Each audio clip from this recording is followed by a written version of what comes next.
Right? So, welcome to another episode of Nonprofit Biz Talk. Today's title is Tell Me That Good Story. This is the last in the series of effective nonprofit email communication, and storytelling is one of those things. So Nonprofit Biz Talk Live is about giving you implementable strategies so that you can create change within your organization and positively impact the community that you serve. Okay, so again, today's episode is,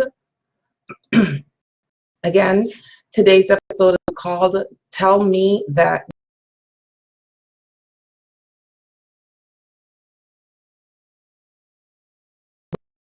Because we need to be able to tell really good stories in order for us to effect change and get those donations, build those partnerships that we want. So tell me that good story. What is a good story? So we talked about earlier in one of the episodes about, what you learned in English class about storytelling. You have to have your characters, you have to have your plot, your setting, you have to have your plot, you have to have climax, and you have to have resolution. That is the basis for any good story. And when you're telling stories in your organization for the benefit of impacting heartstrings, affecting the heartstrings so that they can open their purse strings, because that's what I always say, you want to tell stories that affect the heartstring, that touches the heartstrings so that they can open their purse strings. In order to do this, you have to tell effective stories. So your stories cannot be boring, it cannot be clichéic, it has to be serious stories that you tell in such an exciting and phenomenal way that people want to connect to it. And one of the strategies that I know that is absolutely effective when telling stories for your nonprofit organization is building suspense. So what does that mean? And if you're doing an email marketing strategy where you're telling a story over time and you're looking for, you have like a campaign going that you have X amount of dollars that you want to raise for your organization, this suspense storytelling idea is phenomenal for that. So you don't tell the story in one email at all. You tell the story in several emails.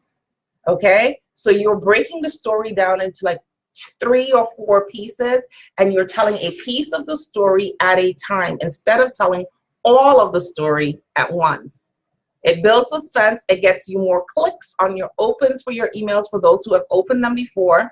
And people who have not opened them, if they keep seeing part 1, part 2, part 3, then their curiosity gets piqued. And then they want to come in and see what is it that you possibly could be talking about that you're breaking it up into so many pieces, right? So another thing that I want you to understand is that storytelling doesn't have to be done by the communications director only or the executive director.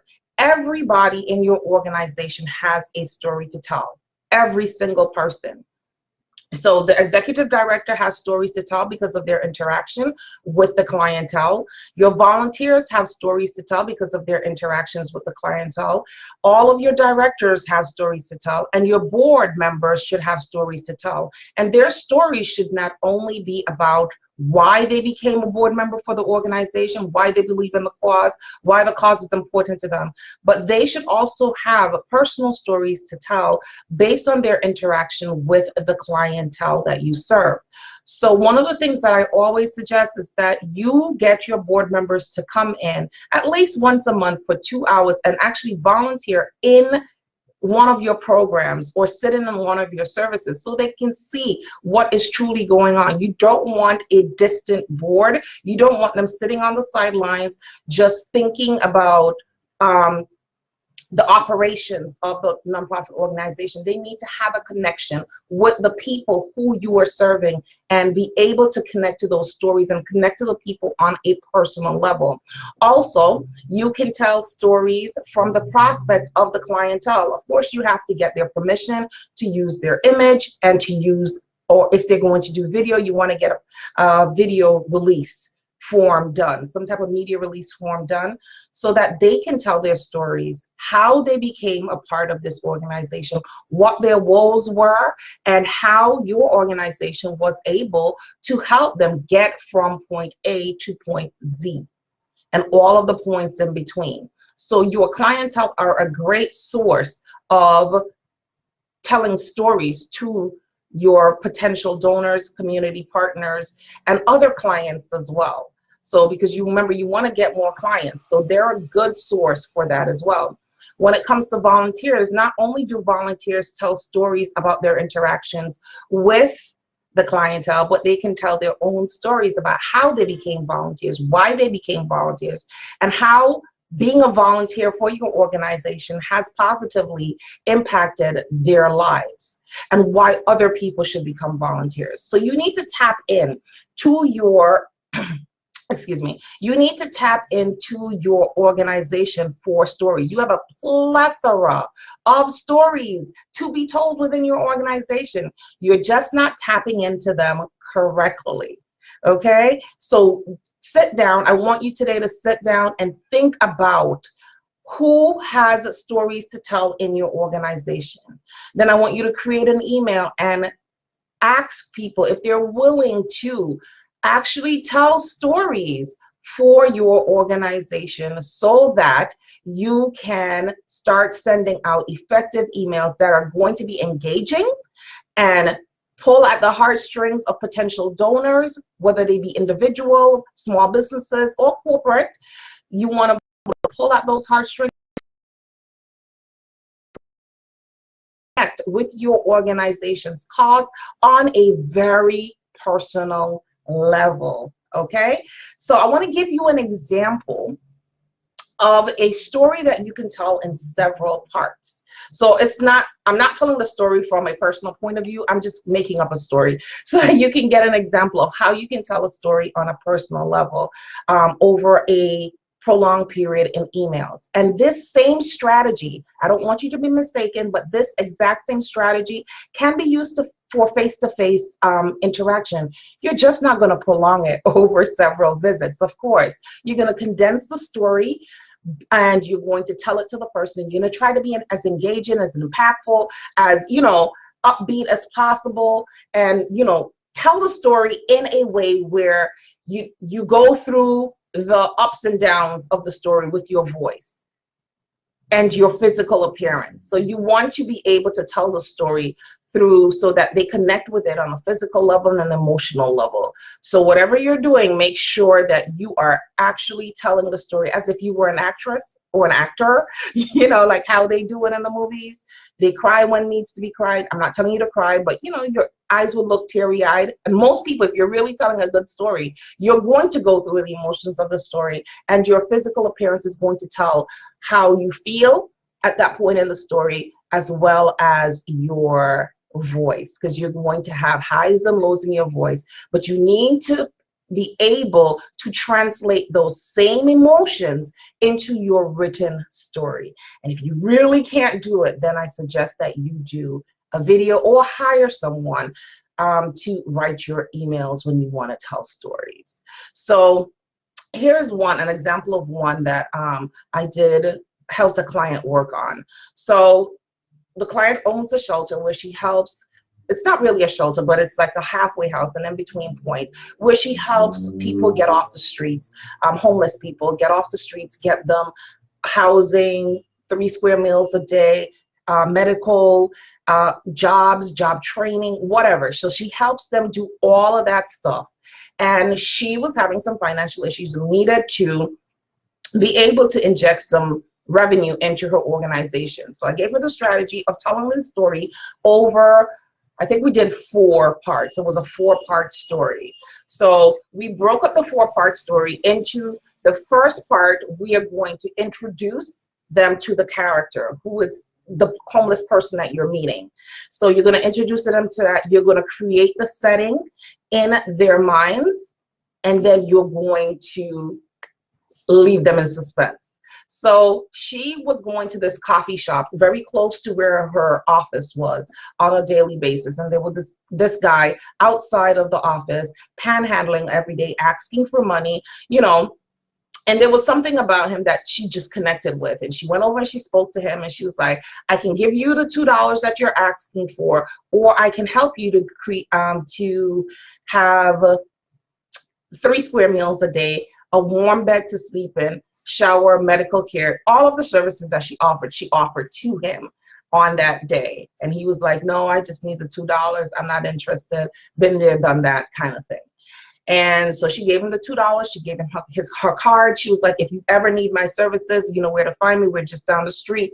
Come on down. You know, we'll help you to, we'll feed you. We'll help you to get cleaned up, all of that. He took the $2. She went along her way, came back the next day. And this went on for several weeks. You know, some days she would see him, some days she won't see him. But every time she saw him, she gave him the same spiel.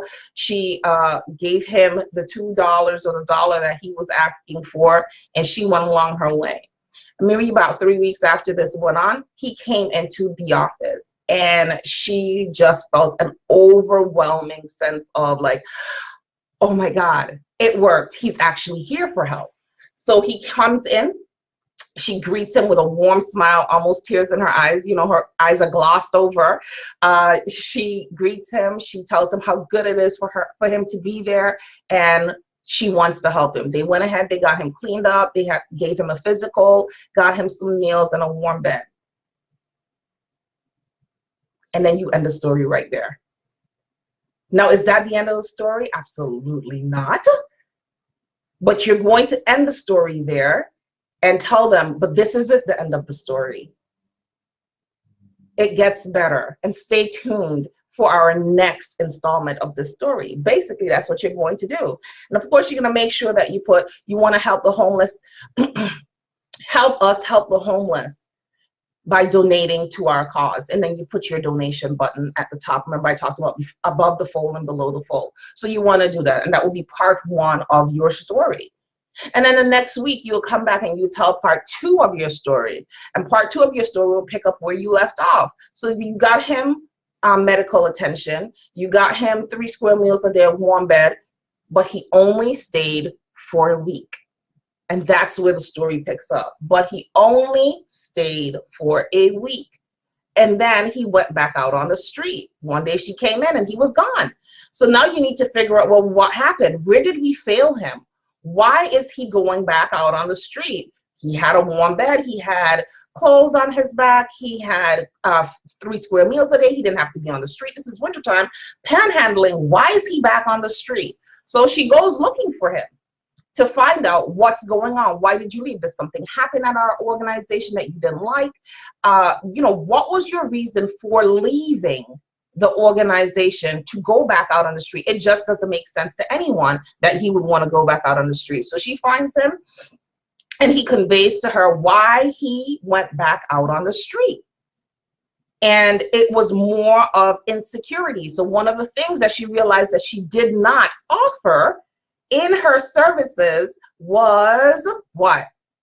Mental health counseling, or just counseling on a whole. Okay, he didn't have mental health issues, but he had some emotional issues that he needed to deal with. And these emotional issues kept driving him back to a place that he found comfortable, because he didn't really have to interact with people. He didn't have to be held accountable to anybody for his actions. But in the shelter, you have to be held accountable. You have to do certain things every day. And he had issues with that type of commitment. So she found that out. And that's where she ends that part of the story.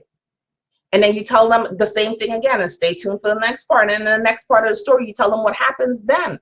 So now, since she didn't offer that service, those services, that was a ding, ding, ding to her that she needed to now go out and create a community partnership with an organization that did offer those services, so that she can have a holistic program for her organization. You don't want to ever not offer services to the community when they actually need it. So she went out, she found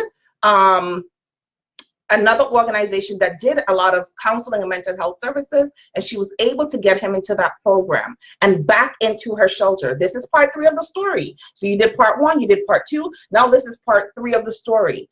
After he was able to get that and get over those emotional issues that he had, he was able now to stay in the shelter, get the career services that he needed, and they were able to get him a job. See how that story goes? They were able to get him a job. You end it there. That's part 3 of your story. And then you want to move on to part 4. Part 4 of your story will be probably 3 months down the line, because you're not going to tell the story as it's happening. The story has already happened. So you're able to break it up into several parts and tell the story over time. So part 4 of your story would be, has those strategies that your organization implemented and along with the other organization, were they lasting? So 3 months down the line, is he back on the street? Has he maintained his household that you were able to get him? Has he been able to maintain a job? All of these things are things that you want to tell in your story, and you always want to tell them to make sure that they're donating. When you tell the story over a 4-part period, people are connected emotionally. This is like a soap opera. Hello? You know, it's like a soap opera. You know, when you got your good when you have a good movie or a good show on TV like Empire or whatever that you're watching on a weekly basis, you can't wait for the next episode to come out so you can figure out, well, what happened next. It's the same thing. You're creating that same effect through storytelling through your email by breaking the story up into several parts so that people have an emotional connection to the story and to the character, and they want to see what the outcome is. And by that end, they are definitely going to have such an emotional attachment to your organization's cause, to the character's story, to the outcome of the story, that they will definitely become donors, and they will inevitably become ambassadors for your organization, because you're going to tell a friend who's going to tell a friend who's going to tell a friend. And that's how it works. You have to tell that good story so that people form an emotional attachment to your characters, to your clients, to your cause, so that they definitely want to donate. It's all about getting donations. It's all about building those relationships, and nothing is better to build relationships than a good, authentic story told from the heart with all of the emotions that you have within you to tell the story and make people connect to it. Now, oh gosh, the garbage truck. So now, after you've told the 4 parts of the story from your perspective, if the client is willing and able to, you also want that client to do a video telling his own story. And that will be the culmination that gets people to go, oh my God, like, oh, you know, like that heart-wrenching, oh my gosh, I really feel this story and I really want to be a part of this organization. This cause is great. They're doing good work in this organization, and I want to be a part of it. And that is how you tell really good stories, through email communication. So if you have any questions, please leave them below and I will surely answer them. Otherwise, if you want to continue to get really good training like this, I'm going to actually break it down into written parts of how the email sequence can go in the Nonprofit University. This is going to be in the Nonprofit University. If you are not a part of the Nonprofit University, you need to go ahead and become a part of the Nonprofit University. It is only $27 per month for a year subscription. So $27 a month for a year. If you want, you get all at once. Sorry, you get 1 month free. So in the Nonprofit University, we have a plethora of trainings that are similar to this and more in depth, because they come along with worksheets or workbooks so that you can solidify your email sequencing, your email marketing, your email campaigns to your clientele. We have everything in there. I really do suggest that you go over there and you click on the button and check it out and see if it's something that you really want. All of the education, professional development, and training that you need to take your organization to the next level. This is what you need as a nonprofit university. So go on over, click on the button. I'm going to put the link in the description in a minute as soon as I end this video. But if you guys, like I said, have any questions, please make sure you put them below and I'll be sure to answer them. Have a wonderful day, nonprofiteers. And remember that there is someone in your community who needs the services that your organization offers, and it is your responsibility as a nonprofit leader to make sure you get it right for them. Have a wonderful day. Hey nonprofiteers, thank you for watching another episode of a Nonprofit Biz Talk TV. Remember, there's someone in your community waiting for the help of your organization, and it is your responsibility to make sure you get it right. Don't forget to like, share, comment, and subscribe. Until next time, bye-bye.